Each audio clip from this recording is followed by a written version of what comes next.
Shalom. I welcome the Light of the Hill Ministry. And in today's teaching, we'll be talking about Yom Kippurim, or Day of Atonement. If you want to follow along, I will be posting it in the comment box below. May we all walk as Yeshua walked. And now on to the teaching. The complex rituals described in Leviticus 16 are the very heart of the celebration of Yom Kippur. We are given very explicit instructions on how the high priest is to serve as the chief mediator for himself, his family, and the children of Israel. We observe how the defilement of the children of Israel is removed from the tabernacle so that Yahweh, who is set apart, may continue to dwell among his chosen people. But before we get into Yom Kippur, or Day of Atonement, we have to understand the state that all men are in before the set-apart Mighty One. We have two conditions, or a state of a person in Hebrew, that we need to learn to differentiate. The conditions are Tehor and Tameh. And we will get into the definition of the words later on in the study. Now, understanding these definitions and the reason for a person to move from one state to another is extremely important to our ability to fulfill our calling to be the image of Yahweh in the world. Learning these distinctions is also critical to protecting and assuring our continued fellowship with Yahweh. Here, we must also remember that we have been called not only to be the manifest presence of Yahweh or his image in the world, but also specifically to be his priestly kingdom and a set-apart nation, as Exodus says. And now, if you diligently obey my voice and shall guard my covenant, then you shall be my treasured possession above all peoples, for all the land is mine, and you shall be to me a reign of priests and a set-apart nation. Those are the words which you are to speak to the children of Israel. Exodus 19, verses 5 through 6. There are several very important points we must make at the very beginning of the study to truly understand what the Torah is teaching us. First, we are called to be the image of Yahweh in the world. From the beginning, man was created to be the image of Elohim. And Elohim said, "Let us make man in our image, according to our likeness, and let them rule over the fish of the sea, and over the birds of the heavens, and over the livestock, and over all the land, and over all the creeping creatures that creep upon the land." And Elohim created the man in his image. In the image of Elohim he created him. Male and female he created them. And Elohim blessed them. And Elohim said to them, "Be fruitful and multiply. Fill the land and subdue it, and rule over the fish of the sea and the birds of the heavens, and over all creatures moving on the land." Genesis 1, verses 26 through 28. Adam and Hawa, also known as Eve, were to manifest the image of Elohim in creation by living according to the knowledge revealed to them through communion with the Spirit of the Creator. Instead, Adam and Hawa ate of the forbidden mixed fruit of the tree of knowledge of good and evil. Once their eyes were opened and the sensual nature of man was awakened, Adam and Hawa began mixing their own knowledge with revealed knowledge from the Spirit of the Creator. And the serpent said to the woman, "You shall certainly not die, for Elohim knows that in the day you eat of it, your eyes shall be opened, and you shall be like Elohim, knowing good and evil." And the woman saw that the tree was good for food, that it was pleasant to the eyes, and a tree desirable to make one wise. And she took of it and ate, and she also gave it to her husband with her, and he ate. Then the eyes of both of them were opened, and they knew that they were naked. And they sewed fig leaves together and made loin coverings for themselves. Genesis 3, verses 4 through 7. This mixed knowledge was the death of the image of Elohim. After all, Adam and Hawa began living more and more by their senses and their own judgment as to what was good and what was evil. The chosen vessels of Yahweh had become their own mighty one, or Elohim, and now manifested their own likeness and image on the earth. This is the book of genealogy of Adam. And the day that Elohim created him, man, he made him in the likeness of Elohim. Male and female he created them. And he blessed them and called their name Adam in the day that they were created. And Adam lived 130 years and brought forth a son in his own likeness, after his image, and called his name Seth. Genesis 5, verses 1 through 3. The corruption of Yahweh's revelation and image led to great confusion, chaos, pollution, and violence upon the earth. The world became filled with all manner of false images, false doctrines, and false religions. These toxic religion systems were responsible for a great deal of the violence in the world. At Mount Sinai, Yahweh asked the children of Israel to enter into a covenant relationship with him. At the heart of this covenant is the calling to live exclusively by the word of Elohim. And now, if you diligently obey my voice and shall guard my covenant, then you shall be my treasured possession above all peoples. For all the land is mine, and you shall be to me a reign of priests and a set-apart nation. Those are the words which you are to speak to the children of Israel. Exodus 19, verses 5 through 6.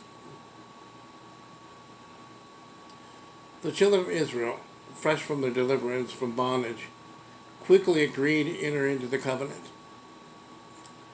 Through the prophet Moses, or Moshe as he's called in Hebrew, Yahweh bestowed upon the children of Israel his self-revelation, the Torah. Contained within the instruction of the Torah, its judgment, its statutes, ordinance, commandments, appointed times, and set-apart rehearsal, is the revelation of the Creator's nature, character, attributes, and will. By living these instructions, the children of Israel embody these attributes in a tangible way for the world to see and understand. Contained within the Torah is the revelation that the Creator is a mighty one of distinctions. While Elohim has indeed created everything, he made distinctions and divisions in what he made. And Elohim saw the light, and it was good. And Elohim separated the light from darkness. Genesis 1:4. And Elohim made the expanse, and separated the waters from were under the expanse from the waters which were above the expanse. And it came to be so.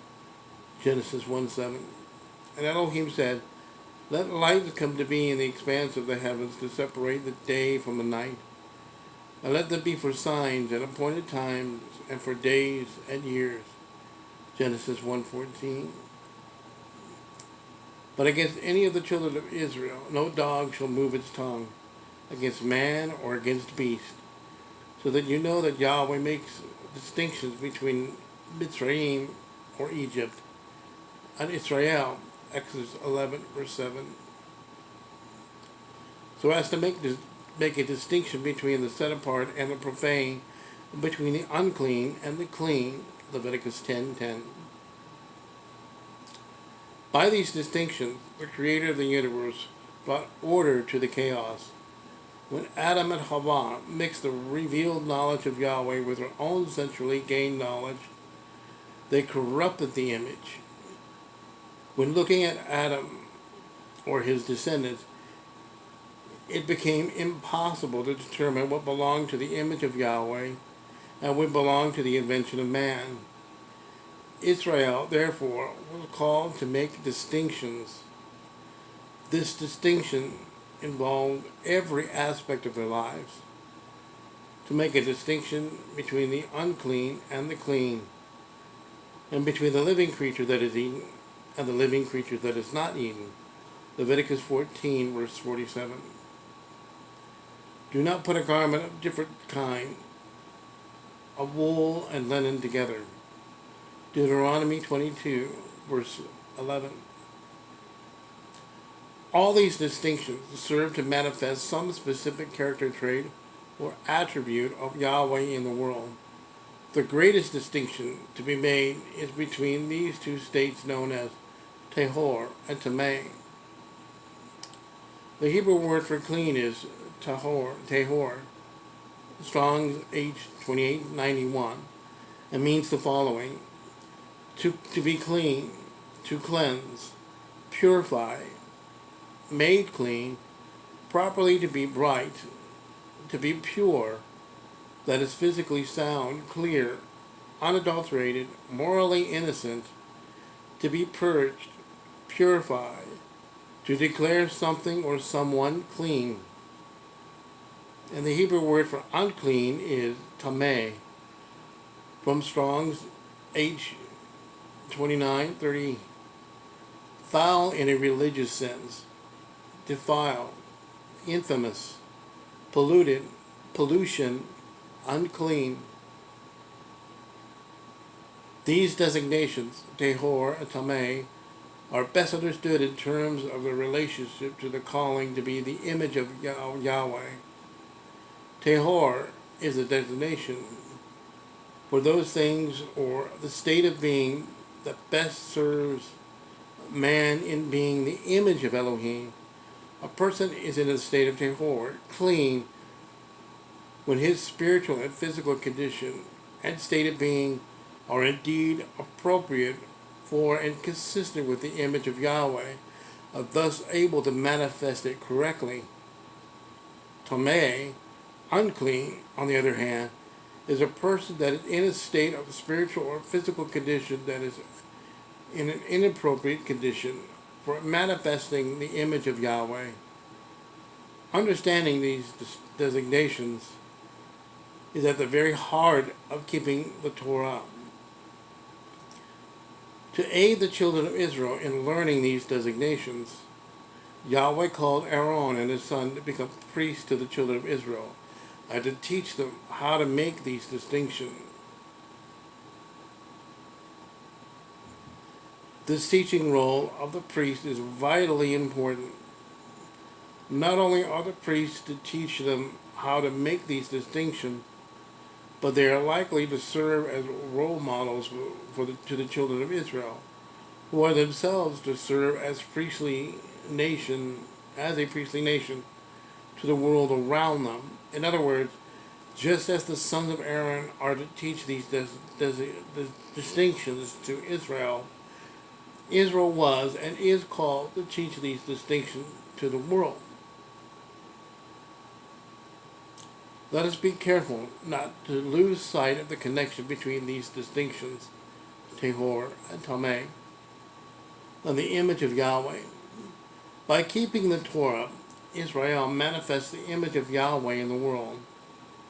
By teaching these distinctions, Israel made it clear to the world what belongs to the image of Yahweh and what belongs to the invention of man. By teaching and living these distinctions, the world begins to know Yahweh, the Mighty One. It is important for us to realize that the unique calling upon the children of Israel is a corporate calling. While each member of the community of Israel is responsible for his personal obedience, the witness of the corporate body far outweighs the testimony of the individual. This is not to say that the individual's actions have no impact upon the whole. The children of Israel are clearly identified as being the people of Yahweh.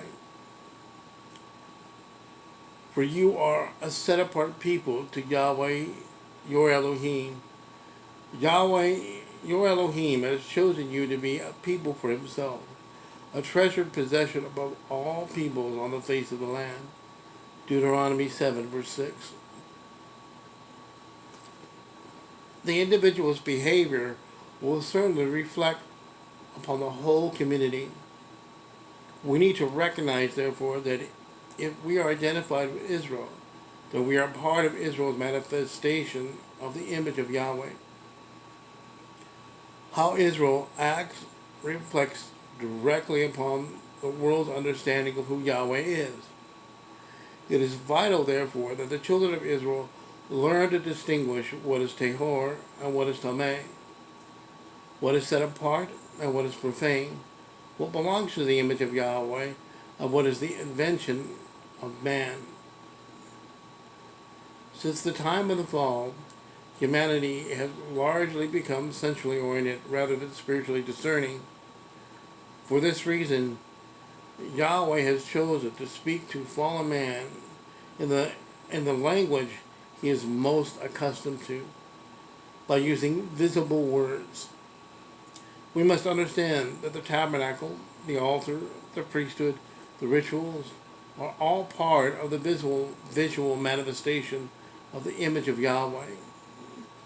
These tangible objects are visible proclamations, and as every bit as important as the very words we say or read.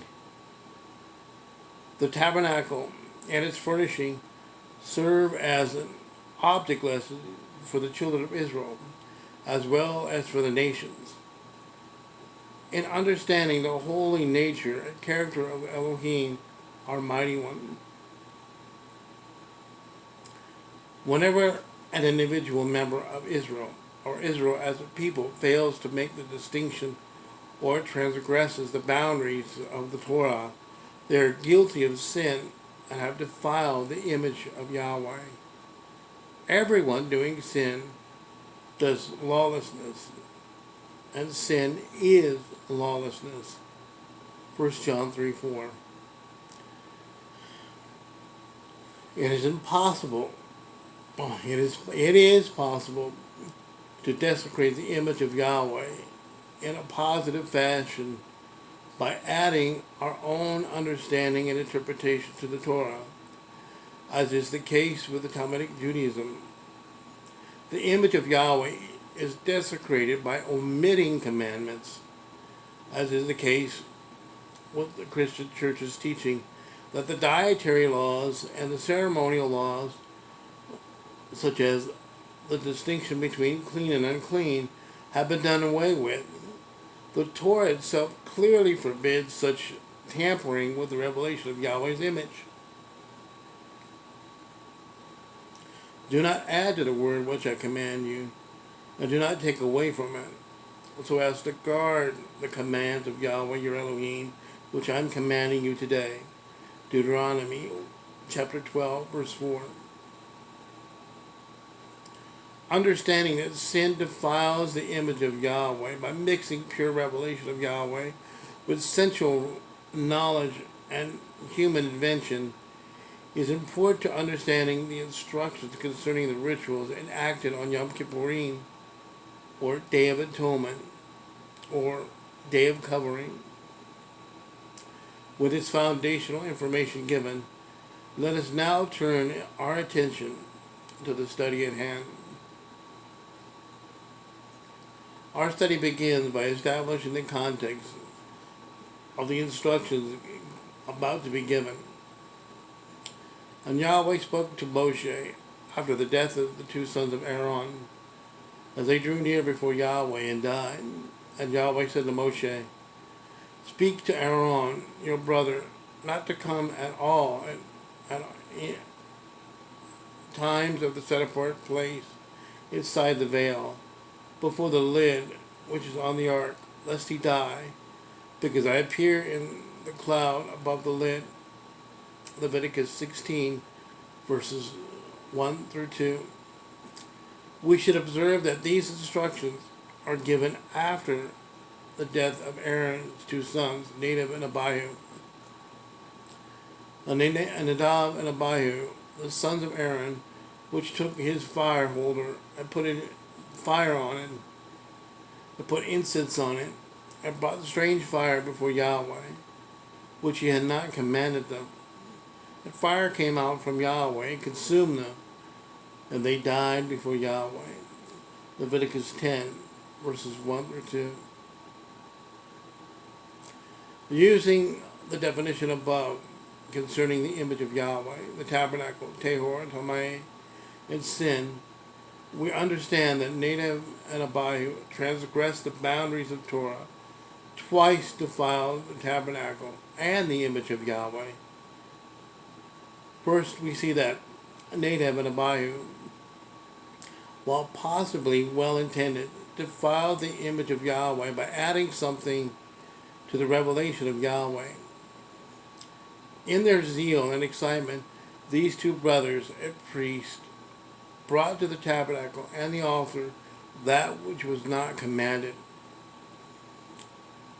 By this self-willed addition, they changed the image of Yahweh. This transgression, committed before the eyes of the whole community, had to be dealt with quickly and severely, lest the whole community come to believe that it is acceptable to Yahweh to worship him in whatever manner seems pleasing to the worshiper instead of the worshipped. Second, we have seen that Yahweh is the living Elohim, or mighty one. Death has no place in Yahweh.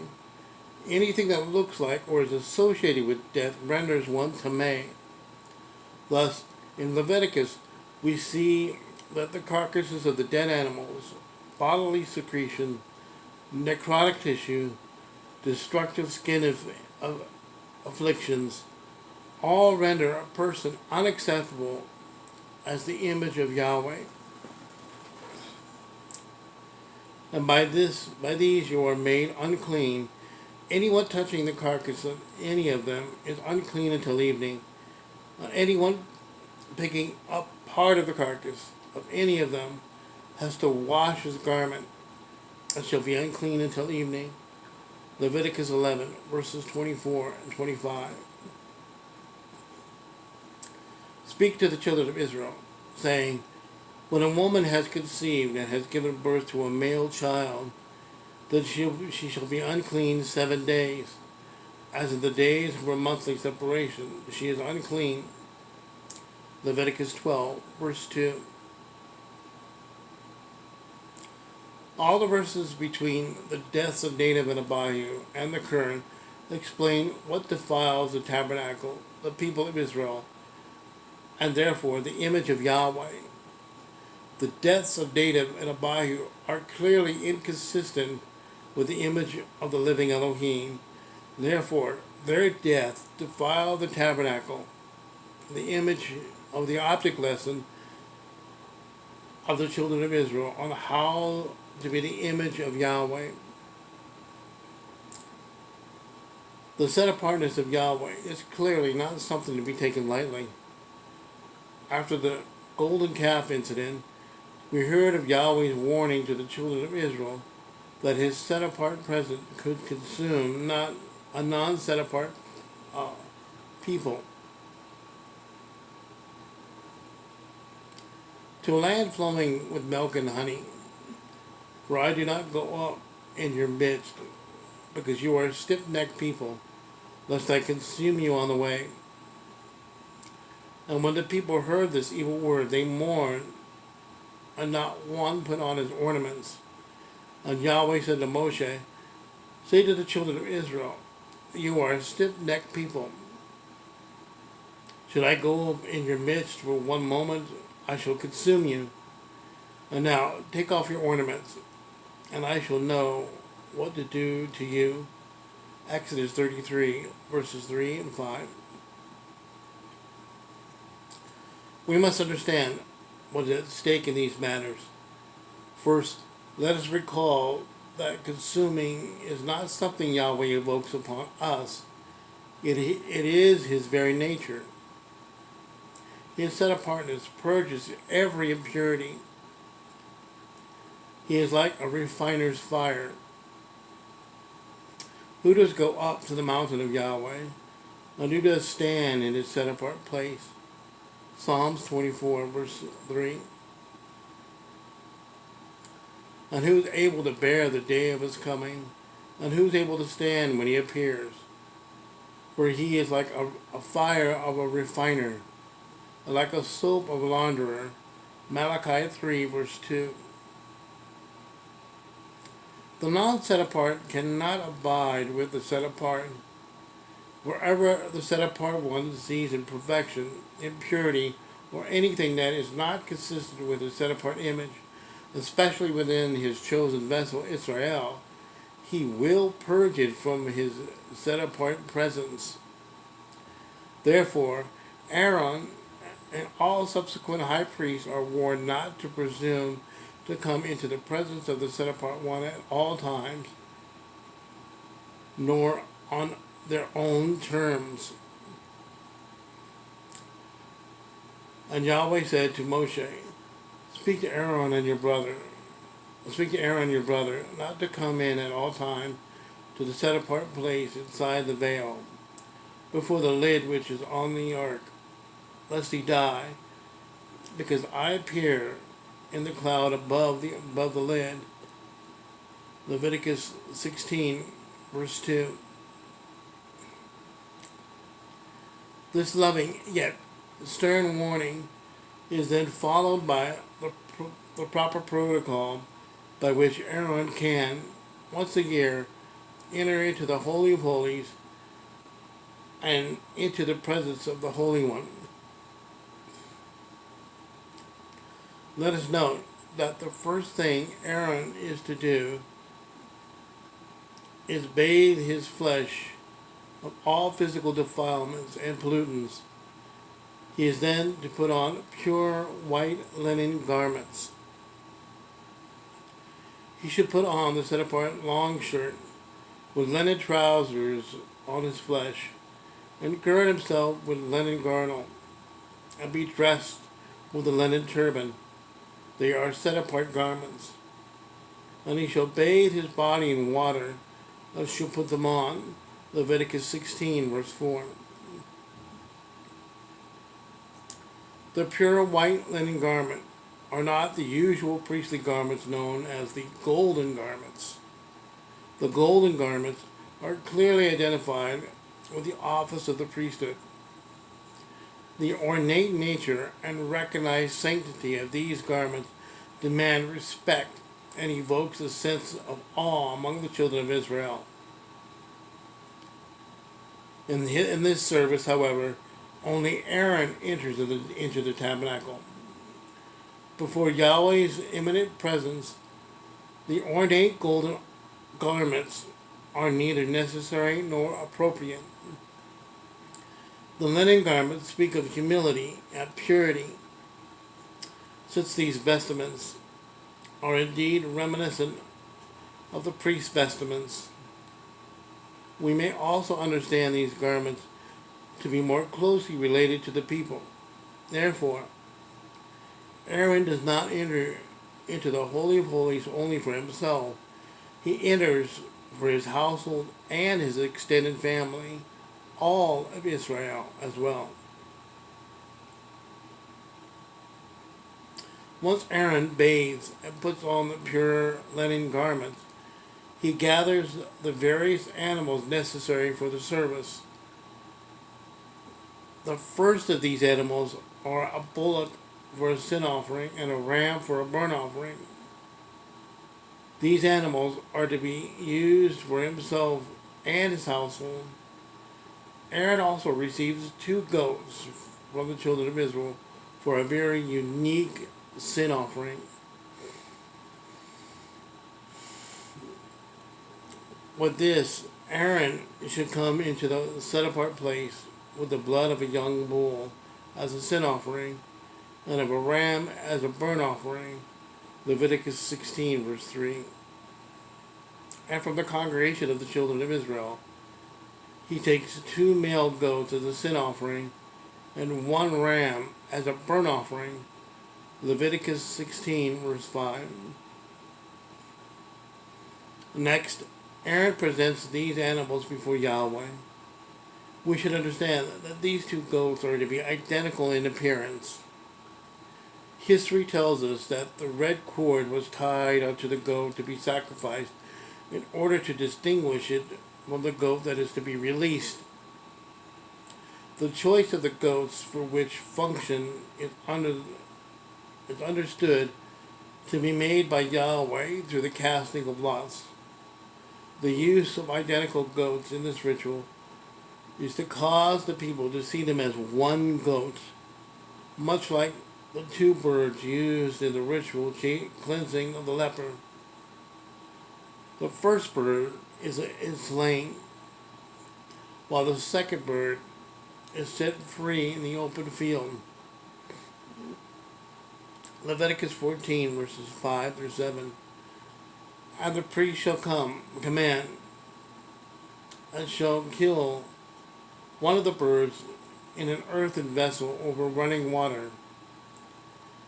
Let him take the live bird and cedar wood and scarlet and hyssop, and dip them in the live bird in the blood of the bird that was killed over running water. And shall sprinkle it 7 times on him who is to be cleansed from leprosy, and shall pronounce him clean, and he shall let the live bird loose in the open field.